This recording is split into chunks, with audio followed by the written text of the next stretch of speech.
The House Committee on the Judiciary will come to order.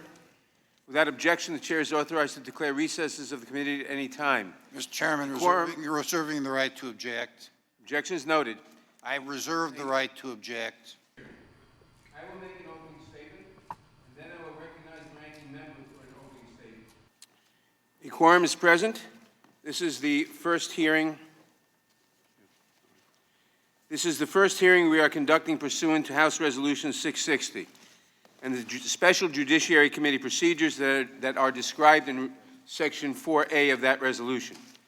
Here is how the committee will proceed for this hearing. I will make an opening statement, and then I will recognize the ranking member for an opening statement. Each witness will have 10 minutes to make their statements, and then we will proceed to questions. I will now recognize myself for an opening statement. Mr. Chairman, parliamentary inquiry.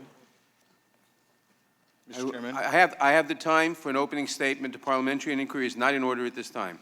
The facts before us are undisputed. On July 25th, President Trump called President Zelensky of Ukraine and, in President Trump's words, asked him for a favor.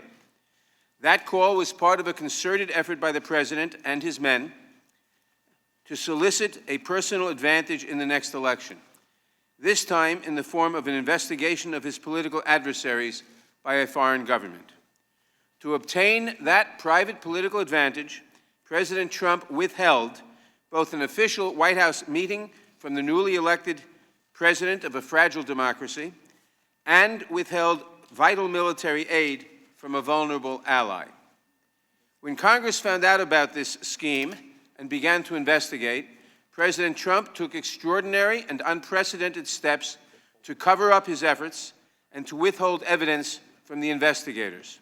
On July 25th, President Trump called President Zelensky of Ukraine and, in President Trump's words, asked him for a favor by a foreign government. To obtain that private political advantage, military aid from a vulnerable ally. And unprecedented steps to cover up his efforts and to withhold evidence from the investigators. And when witnesses disobeyed him,